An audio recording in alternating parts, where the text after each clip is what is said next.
ฟังเอาถอนคำสอนโลกไม่ไผผู้ยังบ่ฮู้เครื่องแก้วสิหวนคุณฟังเอาเถิดพี่น้องเพิ่นสิหวนคนดีไผผู้มีศีลธรรมสิอยู่เครื่องค้าข้าง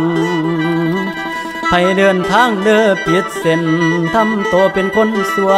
มันสิรอดกระดงบ่มีข้างดอกแผ่นเครื่องแผ่นนี้ชื่อว่าเครื่องคำเป็นเครื่องทำคำสอนนอพุทโธทรงตั้ง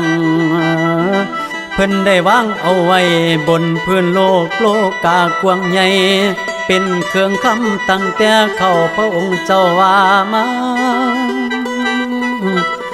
พระศรีอ่านเพิ่นสร้างโพสีสามห่มเอาคนเข้าอยู่สนโพแก้วห่มเย็นโพต้นนี้บ่ได้ปลูกตามดินเป็นโพสินโพ